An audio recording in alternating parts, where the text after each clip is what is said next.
Hi guys, so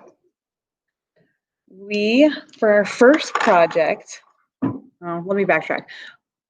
In ceramics, there are three main methods of hand building. The first method we are going to cover is called pinching. So for this week, for our first project, we are going to make pinch pots. I should just say a pinch project because it doesn't necessarily have to be a pot. But I will show you how to do the pinching method. It's kind of exactly what it sounds like. You're going to pinch the clay. And then I'll show you guys some examples of things students have made. So it does not have to be a pot, but the entire project that you make does need to be made by pinching. So you're going to start by using the wire cutter. It's kind of hard to see. Looks like this. It is in your little tool basket, and you will cut some clay away from your brick of clay. Okay, and it kind of helps if you can get it into a ball-ish or just a roundish shape. And you want to start by taking it and you're going to pinch it. Now you can, when it's kind of big and thick, I'll kind of pinch it with my hand against my fingers against my palm. And then when it gets a little bit smaller, I'll kind of pinch it more with my thumbs and my fingers. So whichever way is feeling more comfortable for you and what kind of shape you want to achieve. But there's a couple things you want to remember. So for this project, it needs to be the size of our open hand. Okay, so that goes from the bottom of our palm to the top of our middle finger. I know that most people have different size hands. Okay, so I'm using this as kind of like a general size. I'm not going to, when you turn in your project, have you hold it against your hand. But your project could either be that tall or that wide. So here's a project, talk more about this, but here's one that's that tall. And here's one that's wide. So you can go either direction. So whichever direction you want to go or whatever you want to make. Now, when we are making things with clay, a few things that we should remember is that clay should be no thicker than your thumbnail. Okay, so it's from like the top of your thumb to your cuticle. Clay should be no thicker than your thumbnail. Now, if you have like fake nails or long nails or whatever, I'm not talking about that. I'm talking about, I guess, from the top of your skin to your cuticle. And the reason for that is if it's too thick, then clay, the middle part can takes a long time to dry, or it won't dry, and then it has a chance to explode in the kiln. Because what happens is when it goes into the kiln, if there's any sort of moisture in the clay, once the kiln heats up to 212 degrees, that's where moisture becomes steam. The steam wants to try to escape.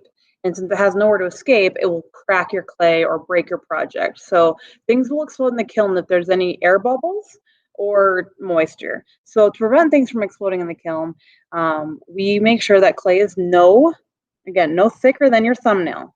So when we're pinching this, we want to make sure we don't keep it too thick. And we also don't want to make sure we get it too thin. If it's too thin, then it's going to want to crack and break and be very flimsy and not stable. So we're trying to find that happy medium, that middle grounds of not too thick, not too thin. So for this first project, we're going to be doing the pinching method. And this project is an introduction to clay. It's to get a feel for the clay, to see like how we smooth it with our fingers, how fast it dries out in our hands, how we shape it and mold it with our hands if we want to add water and things like that. So when you're making this project, whatever you're going to make, I'm just going to make a bowl just for the sake of this video. Our goal is to, like I said, find that happy medium, not too thick, not too thin. We also want our walls and the base to be the same thickness. So you want to kind of achieve uniform consistency. We don't want to have really, really thin pieces and then really, really thick pieces. We kind of want it to be even. That way our clay will dry evenly and it'll look like a finished piece. Now, as I'm pinching it, I'm going to show you here. Sometimes it's hard to kind of show on the camera with the picture, but I'm going to try to pinch a little wall here so you can see kind of the thickness of a good thickness you want to be at. Okay, so see how thick or thin that is? I guess it's like half empty, half full of glass, I guess. But yeah, here's about a good kind of thickness you want to be at. Now, the more you pinch, the more it's going to extend. So you don't want to like over pinch it, that will get it pretty small. But if you start, I'm going to show you on this side, if you pinch it so it gets to be very, very thin, see that? When it gets really, really thin, it dries, it gets cracks, it wants to break and bend on you. So you don't want to pinch it, over pinch it where you get it to be very, very thin. Now, while you're doing this project, you might kind of have like fingerprints or other cracks. I just like to use my finger, and I will just kind of smooth them over with my finger. There's tools in your green basket. You guys are free to use whatever tools you want to in there, so you can mess around with those, see what you like, what is working in there for you. Now, I also sometimes see lots of kids, you want to make sure your clay doesn't dry out. But if you over wet it too much, you can make it almost like slip or kind of muddy. So I see a lot of kids when they're smoothing out like fingerprints and stuff, they'll take a sponge and get it really wet. And so they'll like try to smooth that out that way. Again, this is kind of like a learning project, so you can mess around with that. I usually don't add water while I'm hand building that much unless I'm attaching pieces together, so I need to like score and slip. I find that if I get it super, super wet, the clay will get sticky and tacky to my hands. So instead of getting it smooth, it'll kind of like want to stick up to my fingers and create little bumps. But if you want to mess around with adding the water, then you totally can. Okay, so for this project, does not have to be a pot or a bowl. It can be, but I want you to get creative with your project. So if you are planning on making just a bowl or a pot, I would like for you guys to add some type of design or detail to it. So you can add stuff on three-dimensionally. Sorry, I don't know if you want to be in here. You're okay. So you can add stuff on three-dimensionally, and if you do that, you need to slip and score those pieces on. So there's a video down below that talks about that. I'm going to show you an example right here. This is a pinch pot project. Okay, it's not a pot or a bowl, but it was done with the pinching method. So to like add the eyes or the tongue on, you will need to slip and score those on. So you can do that. Sorry, I lost my train of thought a little bit. Over on the counter, I have carving tools. Okay, and there's different types of them. I have kind of like pointier ones. I don't know if you can see that. Pointier ones, rectangular ones, kind of different angles. So take whatever you want. But I don't want to see people. Here's another pinch pot project that is not a pot. It's a boot, ski boot maybe. But a lot of people think that they want to like start carving things with a needle tool, which can be okay for certain things, but overall it just doesn't usually look very nice. And I'll explain the reason why. Is the needle tool will kick up a lot of like clay crumbs that get trapped in here that just kind of makes it look a little sloppy. And then clay shrinks as it dries, so the needle tool is really fine. So when that little fine or drawing, which is already really fine to begin with, it will shrink even more. And then when you go to glaze it, the glaze can even cover it up.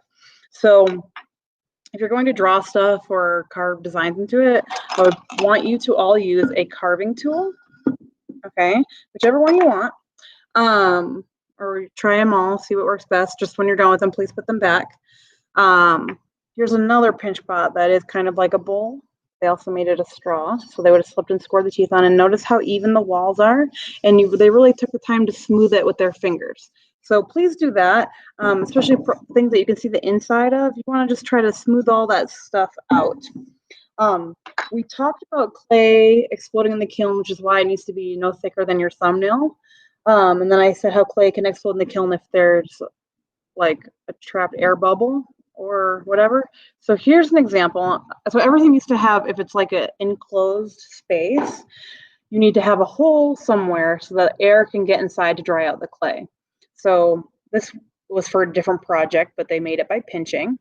So the clay is hollow. If it was solid, it would be thicker than our thumbnail. So what they did is they poked a hole inside so that air can get inside so that the whole thing can dry out. So if you are, as you're making stuff with clay, you need to make sure that nothing is like a trapped air bubble, so it's completely enclosed and circled off. So this whole project needs to be made by pinching. So make sure you're using the pinching method. The size of your open hand, whether you do it that tall or that wide, actually this piece fits both directions, but that tall or that wide, the size of your open hand. Just be careful, because I see sometimes students will like, see how if this wouldn't really fit the criteria for an open hand. Sometimes I'll see kids say, but it is the size of my open hand. But when your hand's closed to show the size of it, then remember that's not open. So try to remember the size of your open hand, and then just have fun. And we're just getting a feel for the clay, so just have fun and make some cool stuff.